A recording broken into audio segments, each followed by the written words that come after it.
Hello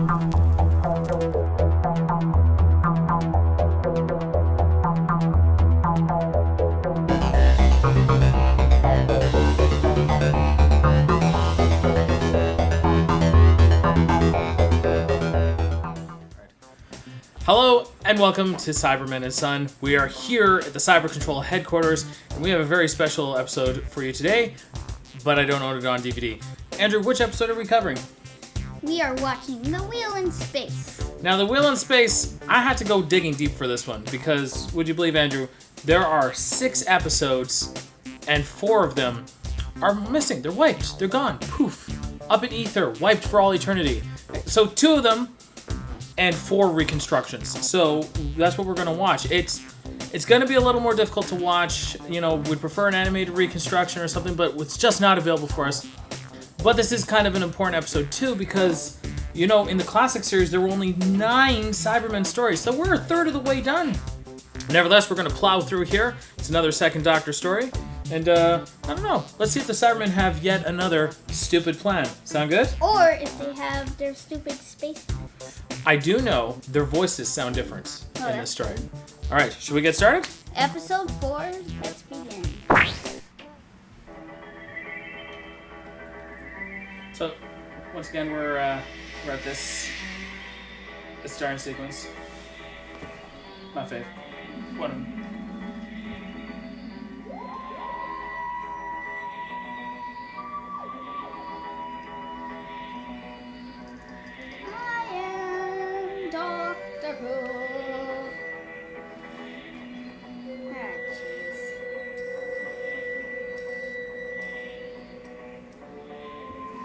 So again, Kip Pedler, this is the guy who envisioned the Cybermen. He's the guy who created them, so you'll see his name splashed up a lot. So there's Victoria. We can't just leave her. We're not leaving her, Jane. Bye, Victoria. It's her decision to stay. What? She'll be perfectly She's leaving. alright with the Harrises. What? Oh, don't worry so much. Victoria, she's leaving. Why? Come on, let's She's go. been traveling with them for about a year. Where would you like to go? I couldn't kill this. Really? Mm-hmm. The That TARDIS one is trying to want us keeps- to get away from here to somewhere more pleasant. I must have pushed the wrong switch. TARDIS is saying, hey, you shouldn't land here. Something must be wrong. What? Well, the power's overloading. The fault The in power is it. overloading. Ah! Things there's a problem with the TARDIS. Yeah! New TARDIS design finally! No? Oh, jeez.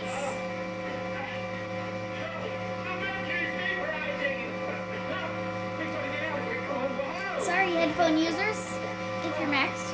So there's a wall panel by the doors. Moves a metal rod, which he puts in his gun. The room begins to shrink, threatening to crush them. Oh, just like that one Doctor Who episode, but the room. Once the doors are small enough, the Doctor pushes them open, and he and Jamie dive through. I wouldn't trust that.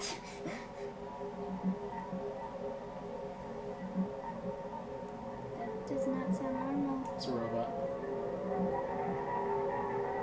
Water? Robot? Light begins flashing. On the servo robot. So it's called a servo robot. It's a servo. That's a servo robot. That's a bell. The robot starts moving. It's K9. That's not kidding.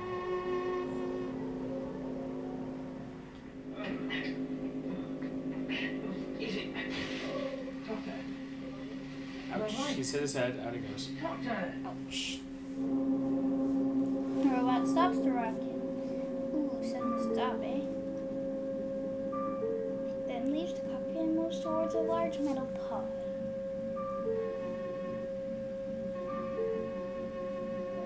What's that? So the pod slides into a small airlock. How's this a Cyberman episode? Don't know yet. What the world? Hold. Get a fix on that. It's not moving now. Crossover 0. Triangulated, Rika. How's it now, Tony? The same. A slight drift. No, the movement isn't real. It's just an illusion caused by slight polar precession. How does Silver Carrier turn up in this part of the cosmos? Something happens to the crew. One of them puts on the automatic. The rocket's traveled so far now, the power feedback through automatic is probably failing. Yes, that's possible. It could start up and start moving again at any minute. And the crew? A dozen and one things. Well, we've tried everything, still we can't raise a sound. Trouble is, if I'm right about that automatic, and I think I am, that rocket could suddenly accelerate and whip straight towards us. There can't be any life on board there, can there? There is. It's a strange assumption that, well, I guess it's clear that there's nobody alive on there because it's drifting. It's like, well, what if they're Jake unconscious? floats towards the space station. What if their transmitter is what if their transmitter's busted? Come on. In a few moments, you're going to experience a sight rarely seen by human beings. Leo, is upper deck room standby? Yes, sir, moving into position now. Jarvis, what are you going to do? Turn the X-ray laser on the silver carrier. Oh, In a few moments, you're going to witness the complete destruction of a rocket in space. this is so dumb. Just because he has had no contact and the ship appears adrift, he assumes everyone on board is already dead. So he's going to destroy it. It's like, can you really make that assumption? I don't know.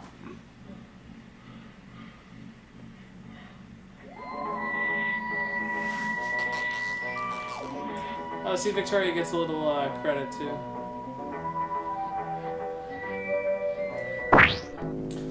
Controller. A new rocket has just appeared out of nowhere. It's a rocket that was scheduled to go to Deep Station number 7, and it's here instead. And we don't know why. No one's answering our hails. Let's destroy it. There's other things you should know about the rocket. We did a scan for life forms. There's nobody aboard. We think something's gone seriously wrong. So the engine seems to be working properly, but maybe the communications array is down. Let's destroy it. Okay, maybe they're carrying like really fragile cargo. Maybe there's something on board that we need. Maybe there's people who need our help. I mean, there's so many things that could be going on over that rocket. Maybe we should go investigate. What do you think? Let's destroy it. Fire up the laser!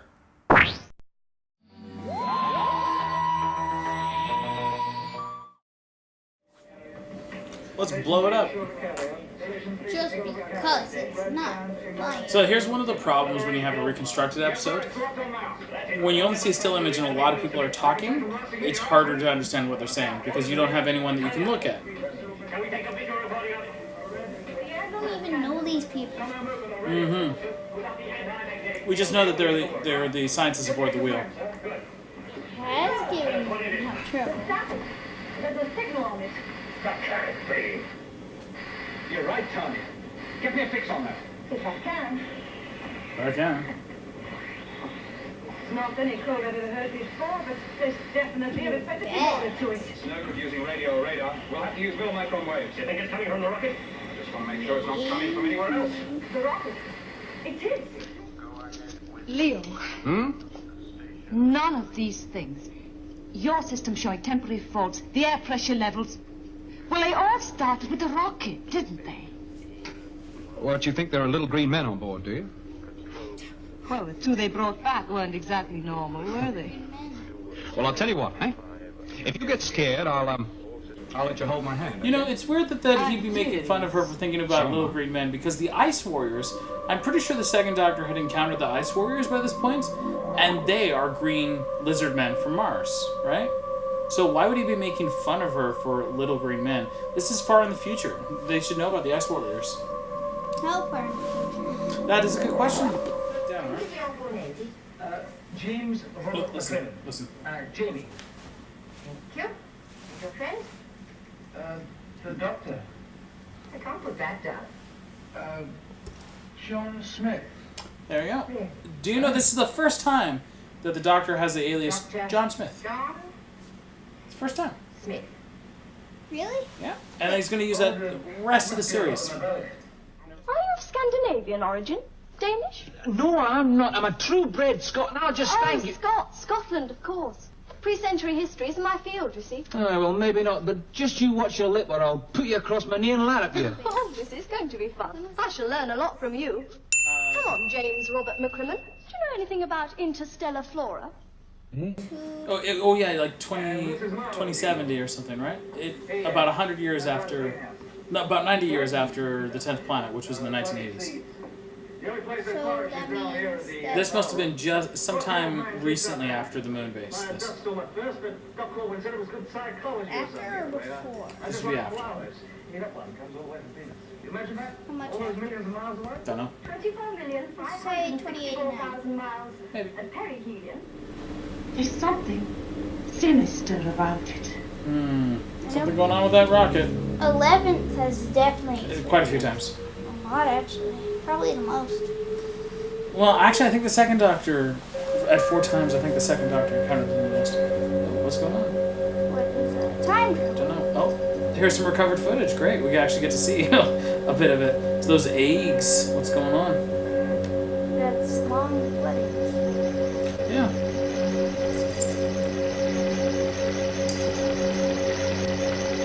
Hello, Cyberman. God, that's blinding. There's something inside. What is that? What does it look like? What does it look like? I know what it looks like. But why are they coming from eggs? Let's hold on to them. They do have these space hands. Different though. They're not tapered off. They've got like sort of like suction cup sort of things on the end. Dad, I just spotted a cyber ship filled with a cyber army. I don't know what we're gonna do. Oh, hey, what do you know? You are right. Now there is a massive space battle with hundreds, if not thousands, of space marines fighting the thousands, if not millions, Cybermen. Look at the spectacle of it all. Oh no, we are gonna die. Oh man, hey look, the controller of the space station has driven his jeep out of the airlock and has run over 3,300 Cybermen. Just splattered them across space. It's nice to see how well their arms flap up and down in the air. Oh, the spectacle of it all. I will never see anything like this again in my life.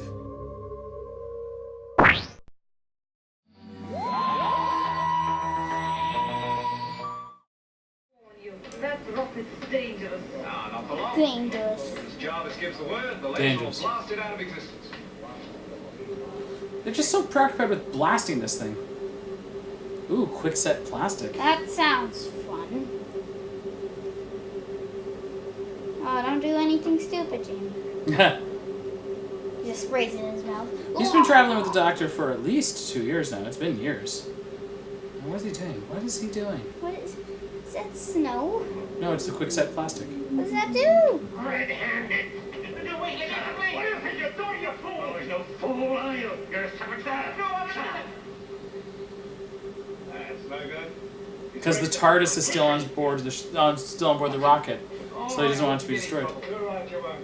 Now hear this. Why don't you just tell him that then? A little bit of a different design for him, right? Holes, I know those ones. I know the ones. So a little bit of a different design this time around.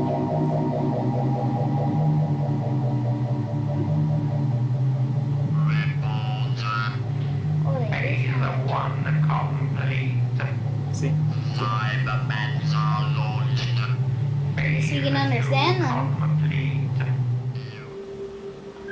Uh-oh. They have different design this time. Pretty close though, I think. Hey, hang on. They're a little cute, yeah. Where did you spring from? Yeah, it's a little robot I've never seen before on an isolated space station. I'm gonna start poking at it. Some part of space. It's a little cute. Oh, Billy, we better hide you, Billy Buck. And you're gonna hide it? This man is an idiot. Let's get started right away. Yeah. The star of this magnitude, when it goes nova, deflects meteorites with a mass of No sex 200 meteorite. What? 200. What? Aren't you ever wrong? You heard that too, right? Now, it's all a problem in solid geometry to you, isn't it?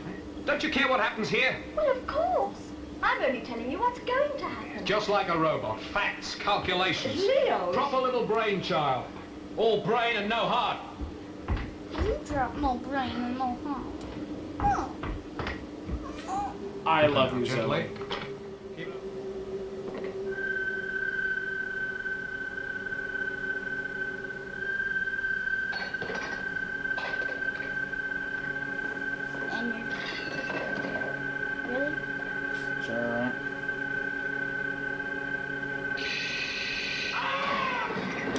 armed. What? What did it do? Must have shot a laser at his hand or something. Maybe electrical shock. Ah, another one of these? Yeah, but at least this time we actually see him surrounded, as opposed to them just reacting, right? Yeah, we definitely gotta use this. We gotta use this spray plastic.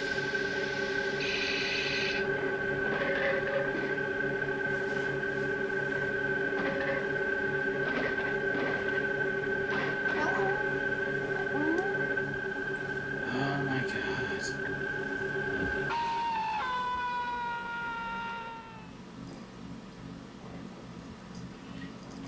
Look like Cyberman. It's perfect. Was it scary?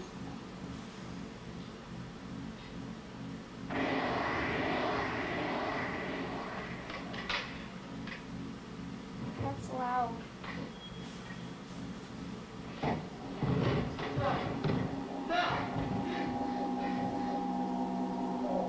Ooh, a little sort of like a telepathic beam this time. Keep your glass on then. Not if it's telepathic, it's not gonna do me any good.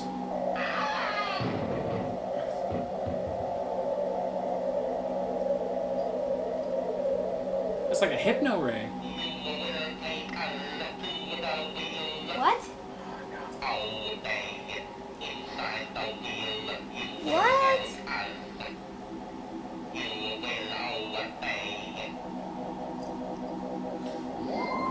What? Yeah, right? Hey, there's a meteor shower coming. What do you think the odds are we survive? Ooh, just a random meteor shower? Let me calculate the odds here. I think we have a 1 in 3,768 chance of surviving, provided we follow the standard usual safety parameters. There's gonna be a gas leak in the air supply. What do you think the odds of us surviving are? Ooh, a gas leak, and I don't even know what the gas is? Hold on, let me calculate that. Well, if we calculate based on the standard airflow distribution of the Space Center, I think that we have the odds should be 3 to 1 in our favor that we will survive with no problem. Okay.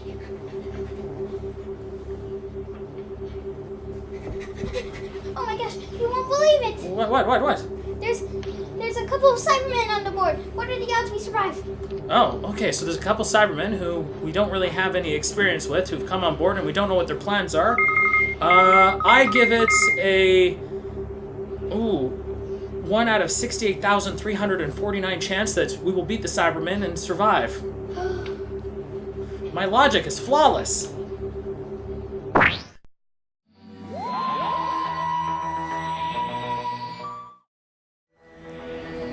Yeah. Oh, this one. My baby sister joined us. Yep. This one has French subtitles. Oh, jeez. Just gotta deal with it. Aw, you're so cute, You will take us to the wheel. Well, his French people are watching. Inside the wheel, you will help us. You will I'm scared to obey. death. Well, what are these Cybermen then? They were once men, human beings, like yourself from the planet Mondas.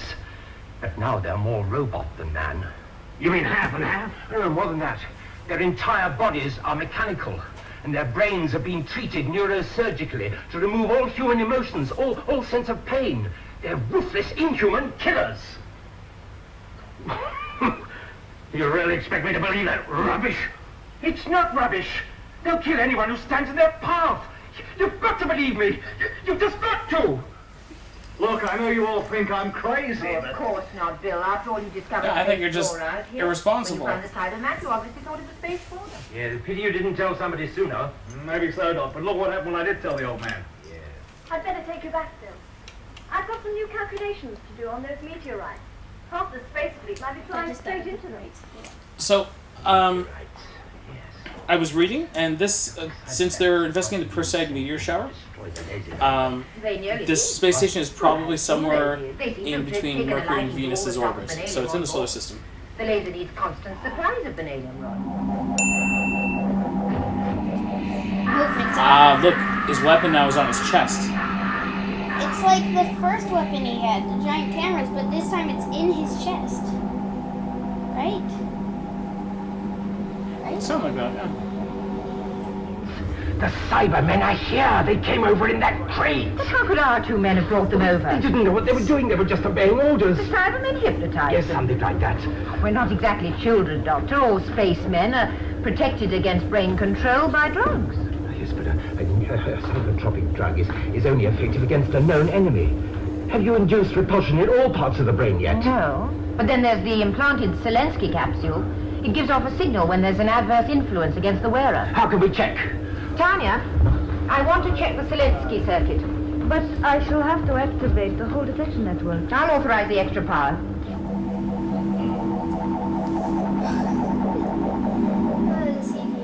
It's okay with the Cybermen though, because they're kind of clunky anyways, right? You can see the plastic. You are now under my control.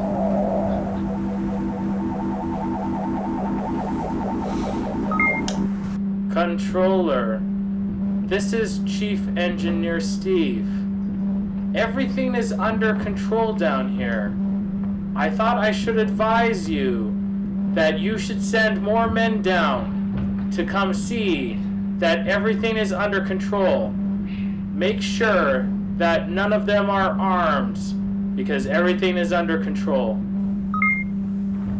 I have sent for more men, Controller. They won't suspect a thing. We did it flawlessly.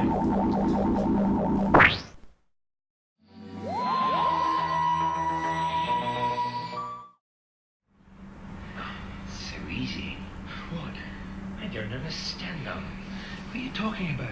Destroying the wheel, Jamie. That's what I'm talking about. The outside is strong enough, but now the Cybermen are inside. Yes. See what you mean? What do you think they're planning? Well, they obviously don't want to destroy the wheel. What do they want then? Wish I knew. The first thing we must do is to protect the people here. How? What's the thing that we need to survive, which the Cybermen don't? Food. Always thinking of your stomach, aren't you? No, air, Jamie, air. Squish The second one. Kick it. Come on, no. We don't stand a chance. They've got a range of at least 10 feet. What? They both stand very still. Hurry. Please hurry. Come on, Amy. Yeah, all right. Well, that's it. Power. More, come on. What is that? I'm broadcasting a jamming signal, I guess. Cyberman begins to lose control. They rush randomly across the room.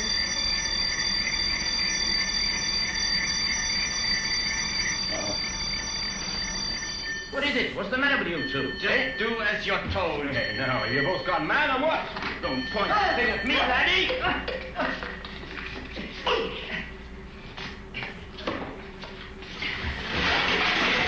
All right, if it's a fight you're after, I'm your man. Come on.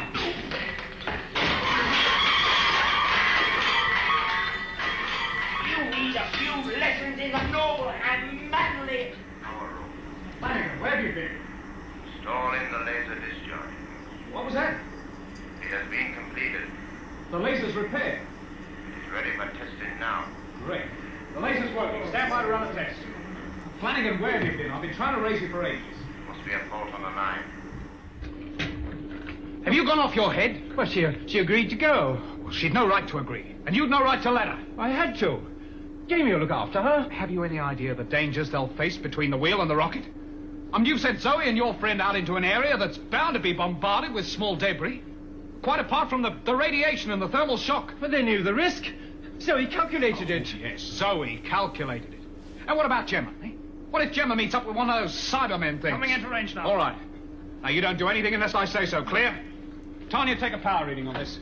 Rico, calculate distance and direction. All systems on standby. Tell Leo Ryan to switch over to the sectional supply unit. Gemma, run! Get away from there! Run!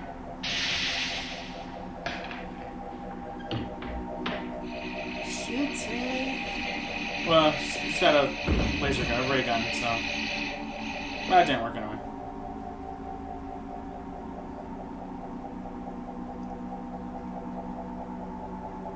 Aww. Most competent character there. Gemma, can you hear me? Gemma! Gemma! Deviation 10 degrees. Gemma!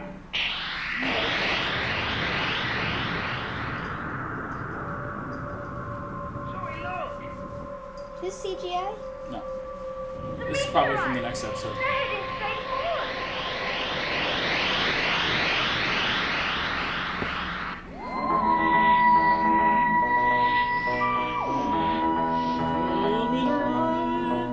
Tired of having Cybermen always invade your space station? Well, we have a solution. That spray-on plastic. Works for all the hardest Cybermen to kill.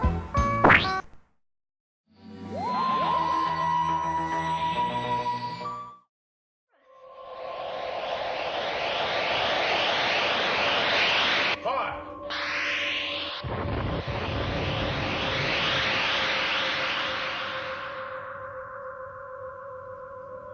We're hitting them. What about Jamie and Zoe? Leo, the shock radiation and blast. Fire! But you must think about the two Look, I children. can't think about anything except those meteorites. But Zoe Fire! and the boy will be I can't out. help that. They'll have to take their chances. Range recon. 180, 190. Right, new thing. There he is. Jarvis! Jarvis, what are you doing? Jarvis, what are you doing? Come back. Oh, I'm going on. They killed Gemma, you know. Please come back. I lifted the force field. You'd better replace it. Leo, where are you going? To bring him back. No, wait. You're too late. Look, Jarvis, watch out. Oh.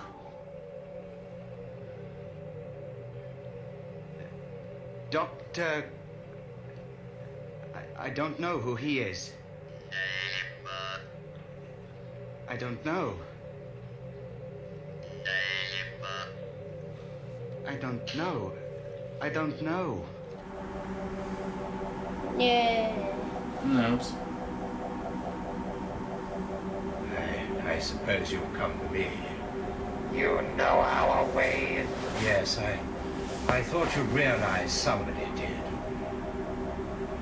I imagine you have orders to destroy me. Yes. Tell me one thing. Why did you order Duggan to destroy radio communication with the Earth? After all, that is why you want possession of the wheel, isn't it?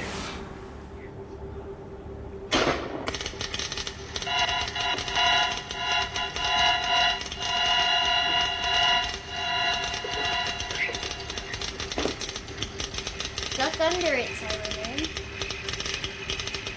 You can't break through the field, Yeah, you know. it's a whole field. You will be destroyed. It's my favorite part. You'll be destroyed. I'll get you. Oh, jeez.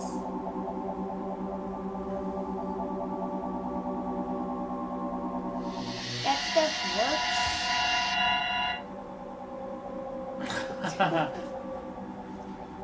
What the? No, wait. Let us come in. Let us come in.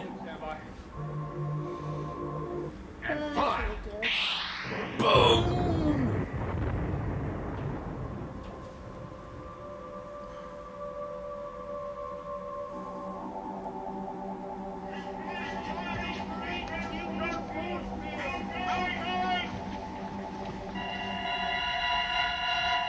What the what? All set? Yes. I've even got some mercury left over. Oh, we can go then. Yes, I think. Just a little matter to settle first, I think, Jamie.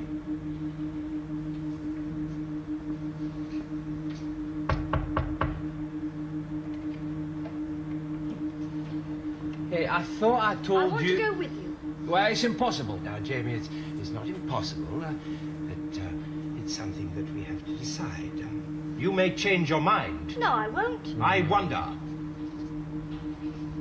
Zoe? Watch the screen up there. Well, what are you going to do? I'm going to show Zoe the sort of thing that she may be in for. Oh, Thought patterns? Yes. Only I'm going to weave them into a complete story for you. Have you ever heard of the Daleks? I'm gonna show you something. Then Watch this past episode. And she comes anyway? Yeah. He's like... Did she encounter the dogs? Right. So that was The Wheel in Space. Okay, Andrew, what did you think of The Wheel in Space? Very interesting. Oh yeah? What was interesting about it? Well, what was interesting was the Cybermen's changes. Cybermen's changes, okay. Well, alright, so this is at the very end of the season, whereas Tomb of the Cybermen was at the very beginning of the season. So basically, we had our first story with Victoria, our first full story with Victoria as a companion in Tomb of the Cybermen. Then she was with them for the whole season, and then she leaves at the end of Fury from the Deep, which we saw at the beginning of this episode, where she's looking up and she's like, "Ah, there they go, and I'm staying here." Yeah. And then we get this new companion, Zoe, and Zoe will stay with the Doctor and Jamie for the rest of the second Doctor's run, so one more season. So, bye, Victoria, nice to know you. But she had a whole season with them, ish. Okay, my first thought, remember those giant servo robots? Yes. The big ones with the little nuts and they were deadly and stuff like that? Mm-hmm. First off, super cheesy. They looked awful. Yeah. Yeah, I thought they looked terrible. Secondly, they were like, I guess it was a setup. Like, all people at the time knew was that there's a new story called The Wheel in Space. So maybe they would have assumed that these servo robots would have been the bad guys. But when you watch the whole story, the servo robots really were just kind of there, deadly-ish, and were gone in the first episodes. So, I mean, I ask, what's the point, really, of having them? The rocket itself is pretty much automated anyways. I don't know. So having them as, like, this deadly force at the beginning, I felt like was kind of a waste. Yeah. However, the atmosphere and the servo robots and the rocket and the wheel all reminded me of a lot of classic science fiction films. More in line with like the ones that came out in the 70s. Things like Silent Running and The Black Hole. So there was a lot of really cool atmospheric, moody stuff. I really liked the music. What did you think about the music? It was pretty good, yeah. And the Cybermen had a theme, but it was a theme. Instead of... Yeah. So, episode 1, and I think this goes through the whole story, but there's a couple episodes in particular, episode 1 and I think like episode 4, are great for atmosphere, which means you can really feel that they're in space and it really feels tense, but it's super padded. Remember when I spoke about padding before? Mm-hmm. Do you remember what it means? Nope. It means it's lawn, and it doesn't need to be lawn. They just kept sticking stuff in there to make it lawn.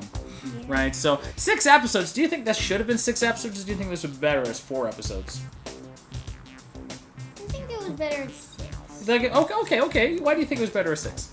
Because then you would see, like, more of the characters do their things.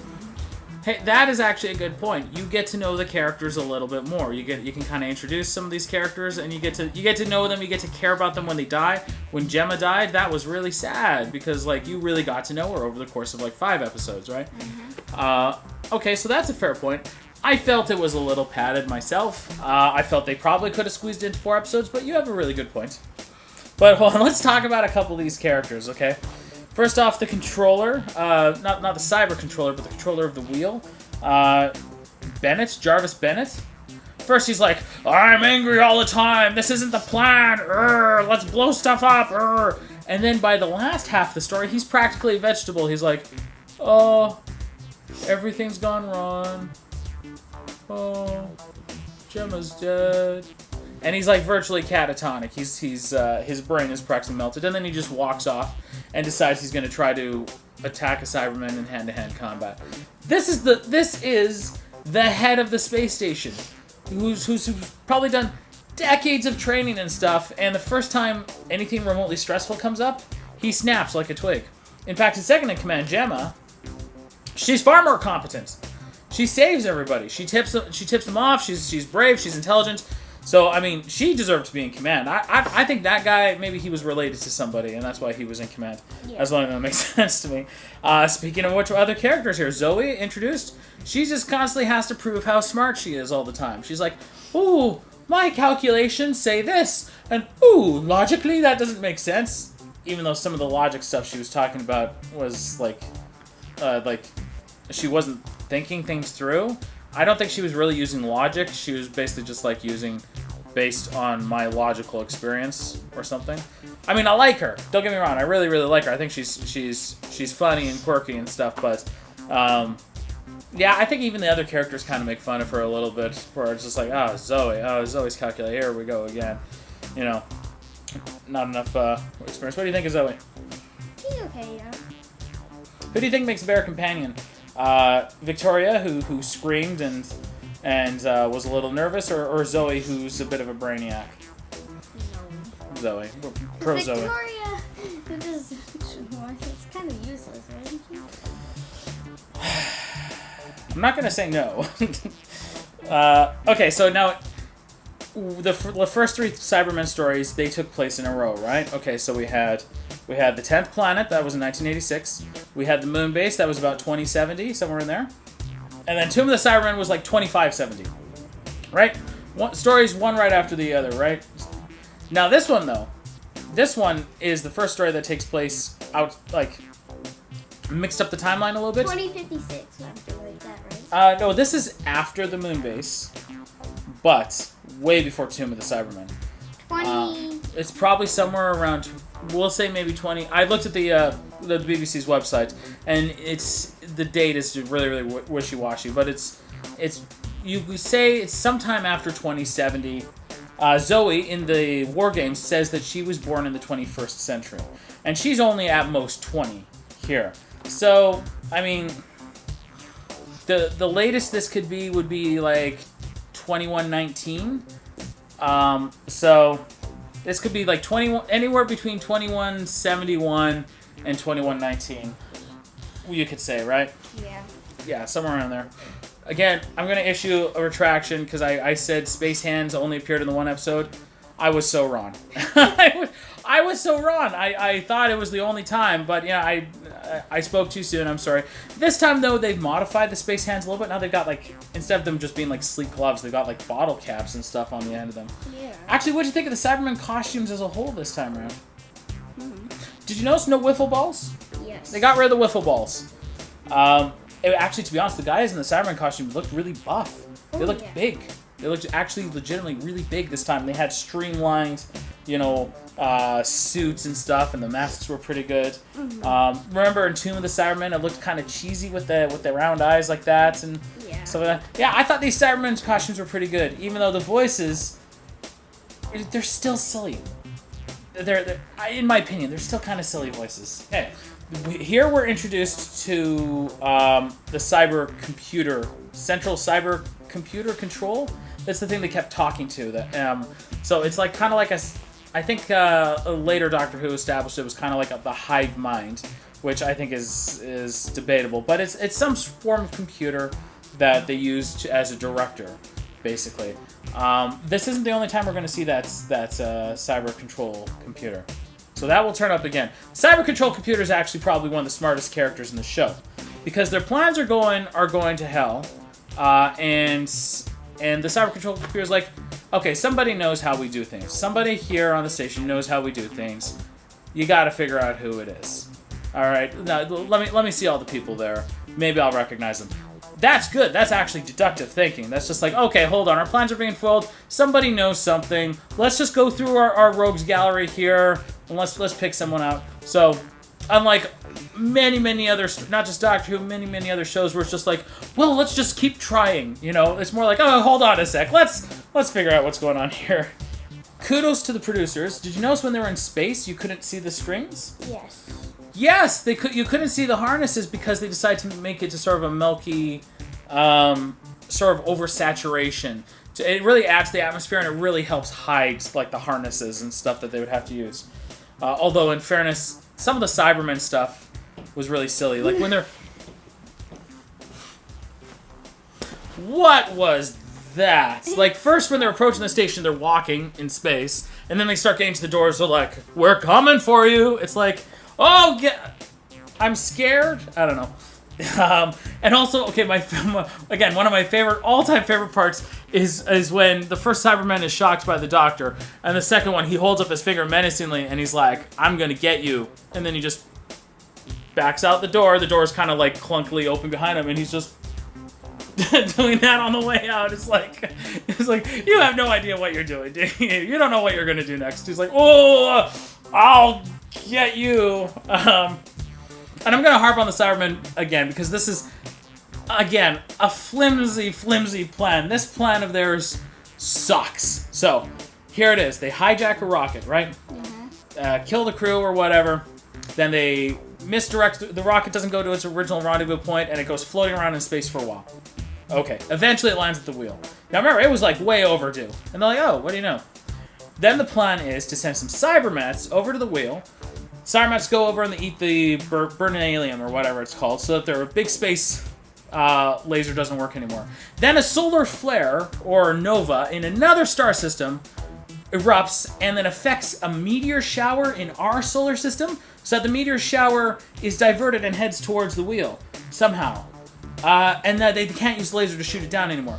So, okay, so then the people on the wheel will have to go over to the rocket to look for more brainiac to power their laser, and they will find they'll find the Cybermen there. The Cybermen will mind control the people, and then the people once they're mind controlled, they'll be able to take a crate full of brainiac with the Cybermen hidden inside, which will then go over to the wheel. And then the Cybermen will go around, start mind controlling people, then poison the air, and then they'll sabotage the radio transmitter, and then they'll use the laser to knock the Persei meteor shower into oblivion, and then this somehow, then use the radio signal to direct the cyber fleets to the Earth, and then take the Earth's resources. Who thought of that plan? That plan's way too complicated. Yeah. That's a bad plan. It's like, okay, now if your plan hinges on you setting a star to nova, boom, to affect the course of a meteor shower in another star system, you've got a bad plan. This plan is just not a good plan. Or maybe they just thought of it at the top of their head. They're just like, let's just make it up as we go along. That's also a really bad idea. Let's just make it up as we go along. Any other thoughts, Andrew? No. No other thoughts? All right, well, here we go. What should we rate it? What are we going to rate it? 4.3. You think so? You think it's better than Tomb of the Cybermen? Yes. All right. We're going to give The Wheel in Space 4.3 Cybermats out of 5. Andrew's being super generous. But, hey, why not? Okay, so next time, folks, this is where our timeline gets a bit messy, and this is where the look of the Cybermen radically changes. We're going to go back to Earth for the Second Doctor's last encounter with the Cybermen during his run for the invasion. And it's another 6-parter. All right? Sound like a plan? Yep. Like and subscribe to this channel for many different things, and comment down below whatever you feel like. Like how many Cybermats you think it is. How many Cybermats would you give it? Yeah. Yeah. 1, 2, 3, 4, or 5. Or in between any of those. See you next time.